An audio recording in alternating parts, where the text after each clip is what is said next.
2. Welcome back, WNST, Towson, Baltimore, and WNST.net. I have been waiting for this segment. I wrote to Jack Del Rio a couple weeks ago and said, hey, man, you're now moving up to the big time, being a radio and TV guy like myself, that maybe you come on my program. He said, no. I'm going to wait for the third week of September. My man Brian Billick's going in the Ring of Honor. I want to come on that week. So here he is. Jack Del Rio, you know him from ESPN on your television, and, of course, many, many years as a head coach and our coach here. Super Bowl 35, Jack Del Rio. It's crazy it's been like 19 years, right? Crazy. It is. It is. Amazing, right? I mean, 19 years ago was when we hooked up and had fun with that Super Bowl run.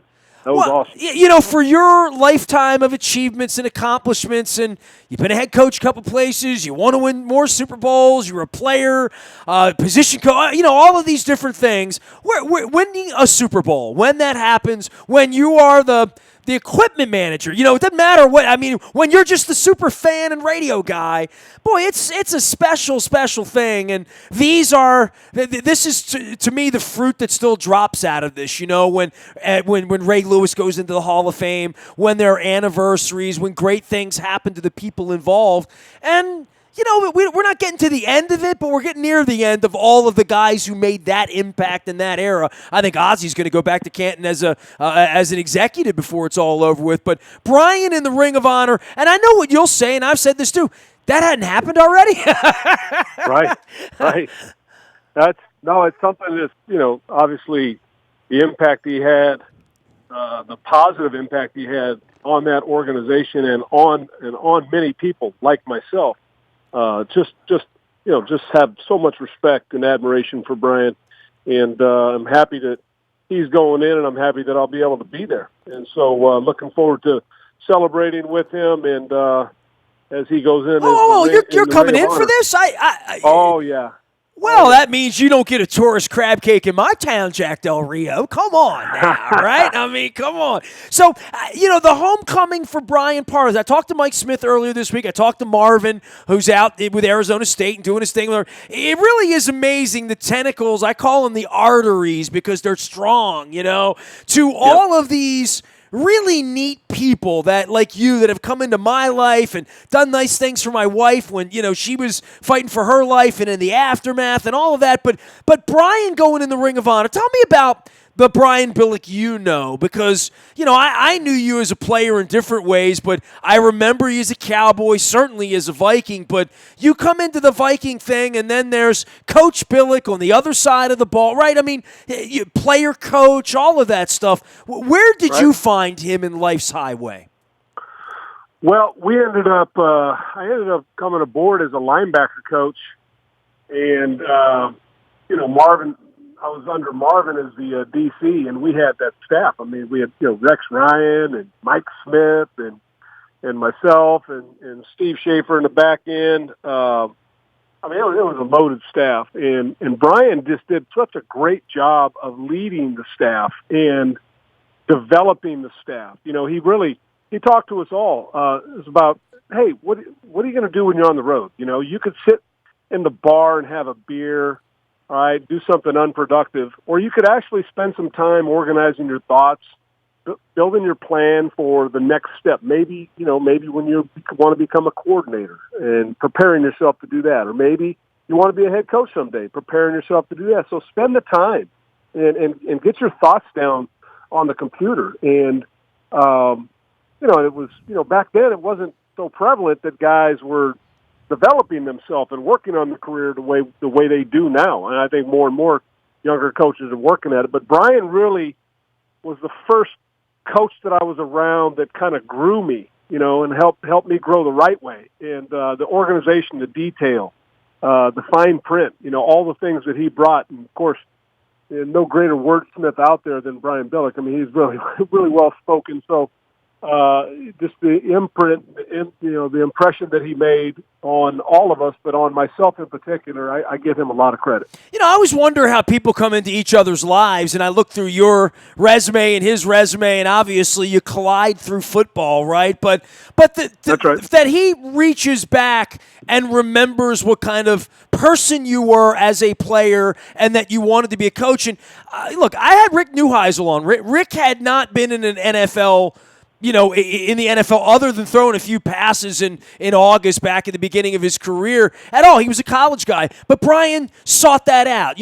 Rex Ryan was a guy that Brian didn't know Rex well. Brian didn't know Marvin at all and kept Marvin on and then brought guys like you in to work with Marvin. And, Brian didn't have favorite guys, I think, but there must have been something about your connection to start with, and certainly Denny Green being a part of his tree as well.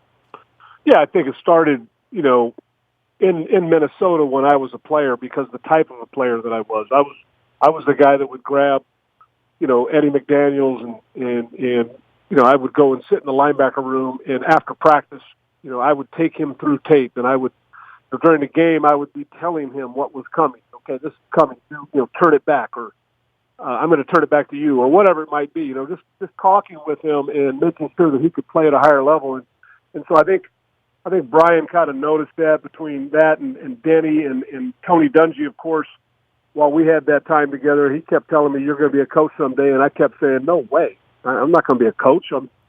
When I'm done playing, I'm going to become a developer like my dad, or I'm going to work I worked for Merrill Lynch, and I was spending my time in the off season working for Merrill Lynch. I'm going to do that." So I had no interest. Well, actually, when I quit playing, I had no interest in going into coaching.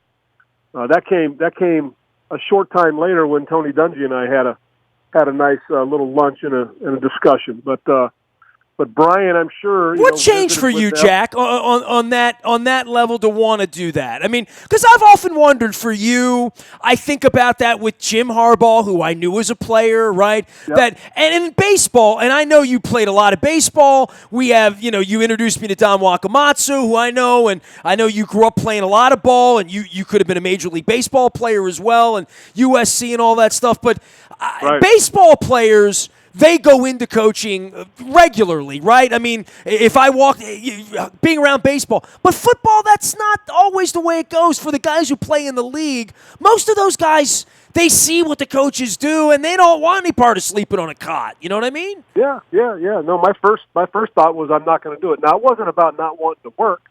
I just didn't see myself doing it, because anything I was going to do, I was going to work hard at. And so I grew up around a construction family. My dad showed me how to get up at 6 a.m. and come back when it was dark, and, the way he would work, I mean, he made an impression on me. So I'm not afraid of work. It was just a matter of, I thought I was going to do it a different way, and so I was all set to do it. And then I went to this lunch with Tony Dungy, and he's like, "Are you happy?" And I was like, "Oh, yeah, everything's nice." He goes, "No," he's like looking me in the eye, he's like piercing eyes, he's like, No, are you happy? Are you really happy? And I'm like, no, actually, I'm miserable. I'm thinking about doing this the rest of my life. It's going to make me so unhappy. And he's like, I told you, I really think you'd be a great coach. You really ought to consider it. He said, "Now, I don't have anything anymore, but I want you to come out to practice with me at the East-West Shrine game." Now, he's Tampa coach then, is that right? Yes, he's okay. Tampa coach. And then he's like, "I don't have anything," because he had asked me the year before, and I said no. I said, "I'm going to keep playing." So Tony and I were close, and he made the impression on me and said I had to come out, and I went out, and I was like, "Man, I missed this. This would be awesome." And so. Yeah, and so that was kind of the beginning of... Well, you weren't long out of it, right? I mean, when Brian got you, you had 1 year in New Orleans, right? And Mike Ditka was a sponsor for you as well. But Brian found you as sort of a raw coach. Great player, right? And trying to learn how to be a coach a little bit, right? Working at it. I would say, I don't know how raw. I mean, I would say young. I worked for Mike Ditka. Okay, Mike hired me as an assistant strength coach. So I would spend the time in the weight room to do my job. That was my first job. And then when the weight room work was done, I would go into the meetings. And then when practice was over, I'd go upstairs into the meeting. Now, I could have just went home. It wasn't my job, but I would go upstairs and draw cards. And then I'm on the field and I'm helping, the scout team. I'm helping them run the cards. And then, I noticed that I'm having to, continually correct these mistakes on the cards. I said, hey, just let me do this for you. So I'd go up, and Walt Corey was later in his career, and Rick Venturi and Willie Shaw and these guys. So I'd go up and I'd ask them for work. And they would include me and let me do the work. And then, and then some guys got hurt. And so I'm on the field with cones and teaching the linebackers how to fit and how to react and what to look at and what to see. So I'm helping them grow. Then they end up playing, and they're like, they play well. And they're like, well, how'd you know what to do? You only been here a week and a half. Oh, Coach Del Rio helped me. And so I made an impression. Well, the next year I went from strength coach to linebacker coach. So that was a meteoric rise, right? It usually takes a little time to do that. So I spent 1 year then as a linebacker coach for the Saints, and then Brian came and grabbed me, and so I was a young coach. I wouldn't say I was raw. But there's difference being a student in the room and leading a room, right? And developing a game plan and following a game plan, right? That's right. That's exactly right. And adjusting during the game and all of that. So yeah. So I mean, yeah. So it was a great time, and it was a great opportunity, obviously. And I thank Mike Ditka for giving me my start. I'll forever be grateful for him. And then I thank Brian Billick for including me on that staff, and then for developing me, and as he did, all that were willing to work at it. Jack Del Rio's our guest. You can find him on ESPN. He has moved away from the head coaching ranks and onto the television, where he gets to talk about Lamar Jackson and all that stuff from the outside. I'm going to get to that in a minute, but I want to go back to Brian for a minute. And having a guy like you, right? Like somebody might have wanted a 10-year linebacker coach, or somebody with different credentials or whatever. Brian saw that you were going to be a head coach, not only one places, but in two places for a dozen years and all that stuff. Marvin, Rex. Brian was not intimidated by bringing in people that were going to, as he would say, come in the front door and out the back door. Right? Like, he really sort of got off on grooming coaches, and really, more than a lot of people in that position as a coordinator in Minnesota, he kept a pretty thick book on who was where. I mean, he really worked hard at finding the best coaches he could, and I think Super Bowl 35 was part of the fruit of all of that. Yeah, Ray was a great player, and yeah, Rob, I mean, everybody's great. That's nice, but there was a coaching staff there that 20 years later you look back and y'all coached a lot of National Football League games as head coaches. All of you did.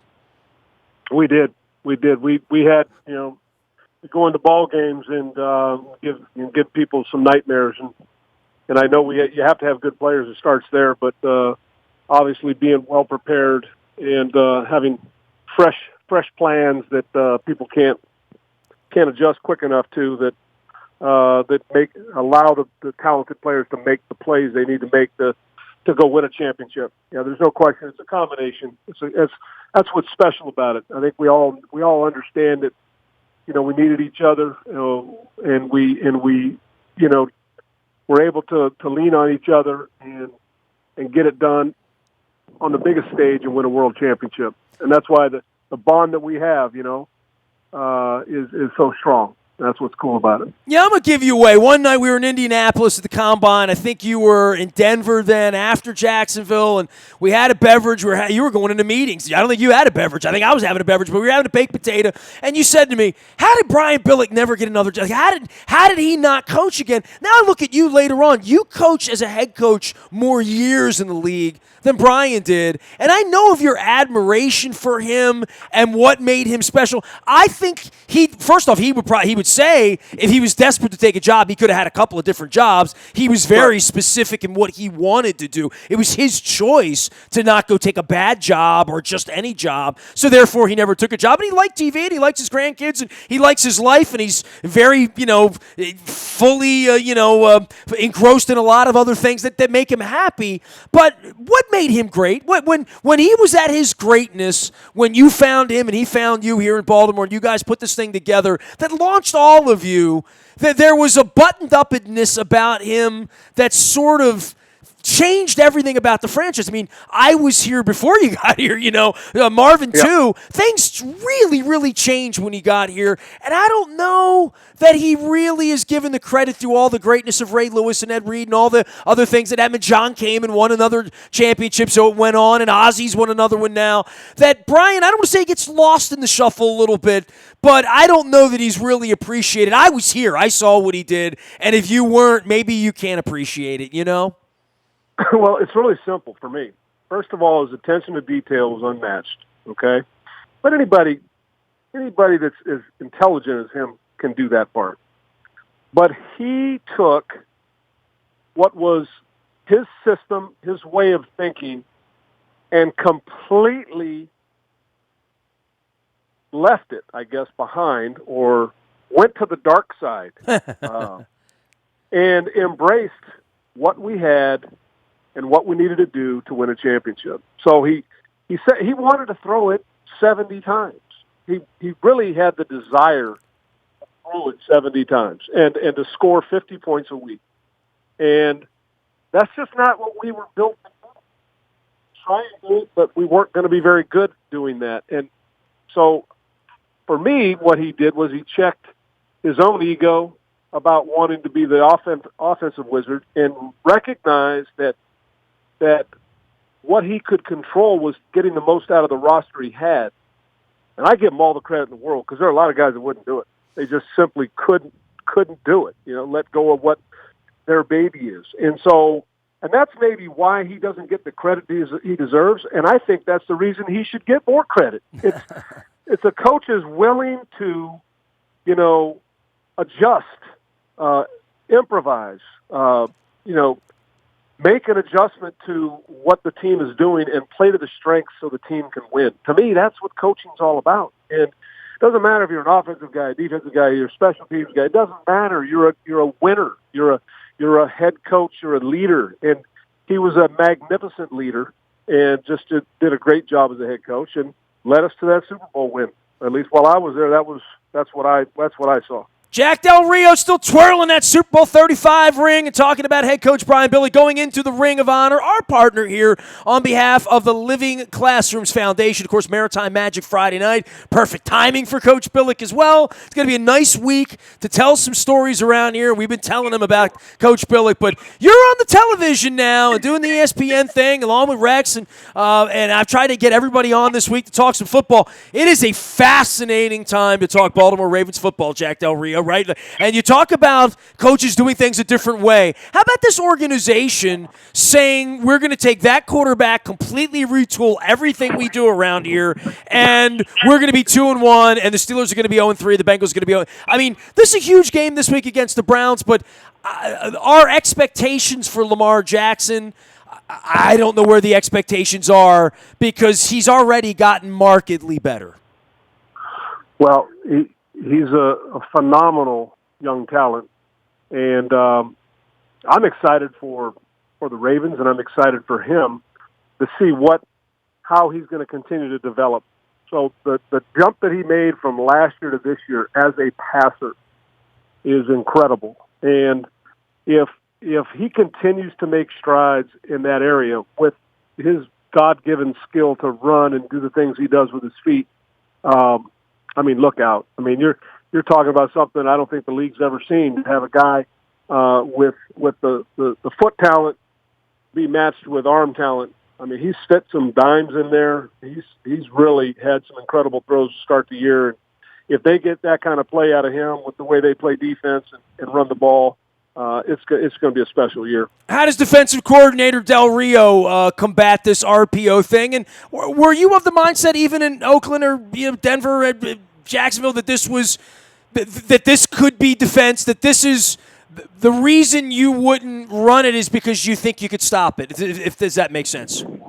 No. I know it's coming, and the mobile quarterback. I mean, someday there's going to be a quarterback that throws like Tom Brady and runs like Lamar, and maybe Lamar is the first one. I don't know.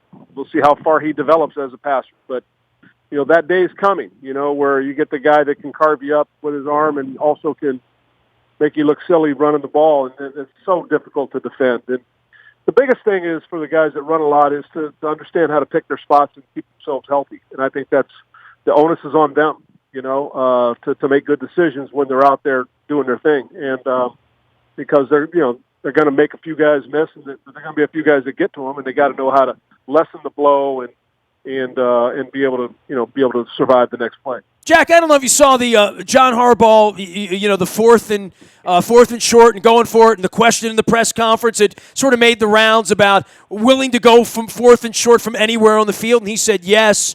Boy, the analytics of baseball, and that's our next conversation. You and I will talk about baseball that neither one of us recognize anymore. And I know your pal Don Wakamatsu's dealt with this. Boy, the changing tides of football and analytics, and when to go for two and when to go for one, and when to go on fourth down and what's appropriate and when to punt the ball. A lot of research and a lot of change swirling. You buying it, Yeah. I was buying it before anybody else was buying it. I mean, I was going for it and fourth down, and I'm just getting hammered by the local press down there. They're like, "This isn't Madden. You can't do that." And I'm like, and I didn't want to tell the whole league what I knew, what the data told me. So, I just refused to talk about it. I didn't self-promote about it. I just wanted to take advantage of it. So, going for it, I can't remember which year it was, but there was a year where the data was just too compelling. If you weren't going for it, you weren't giving your team the best chance to win. So it doesn't mean you go for it when you're backed up on your own goal line, but it means that you do go for it more frequently than anybody ever thought. And if you recognize it and you study it, the smart teams are doing that. And John Harbaugh is exactly right. John does a tremendous job coaching, and his teams are always very well prepared. And that's just not coach speak for another coach. I have a great deal of respect for John, and heck, I recommended him for the job. Ozzie came and talked to me about him, and I recommended him when he first got the job. I have a lot of respect for John. I think he does a great job, and he is dead on. What he said last week is exactly right. Jack Del Rio, ESPN, my friend for 20 years, and I had first chance to publicly thank you for welcoming me down into the Raiders' lair there back in the day. And I was going to say, man, you're out in Oakland. You understand market inefficiencies. There's baseball. They wrote a book about that across the parking lot, right? They did. Don't get me saying anything negative. I'm not doing anything negative about my own team. Oh, no. I was going to say this. You had me out, and Seth Roberts is now with the Ravens and actually remembered me standing in front of the team and talking about my wife and got on the registry. Yeah, so there you have it. So there are guys even 3 years later who remember that. So I just wanted to publicly thank you for bringing us in, man. We appreciate that. Oh, you bet. Of course. And I'm glad things have worked out so well. Hey, no tourist crab cakes for you when you come to Baltimore this weekend. Only Super Bowl 35 members. Appreciate you, Jack. You got it. Jack Del Rio. There he goes. ESPN and the worldwide leader. Good to see him on television. Always enjoyed talking with Jack when he was here. I've always enjoyed talking with Jack when he was at Jacksonville and Denver and Oakland and now at ESPN. You can find me out on the buyatoyota.com audio vault 24 hours a day from anywhere in the world on your mobile device by downloading the TuneIn radio app. We do come in crystal clear from anywhere in the world. Honoring Brian Billick on behalf of the Living Classrooms Foundation this week. Don't forget about Maritime Magic on Friday night. If you're around, they still have some space for you. Great food, great eats, great music, great cause in Living Classrooms. Learn more at livingclassrooms.org. I am Nestor. We are WNST.net, AM 1570 at WNST Towson, Baltimore. And we never stop talking Baltimore sports.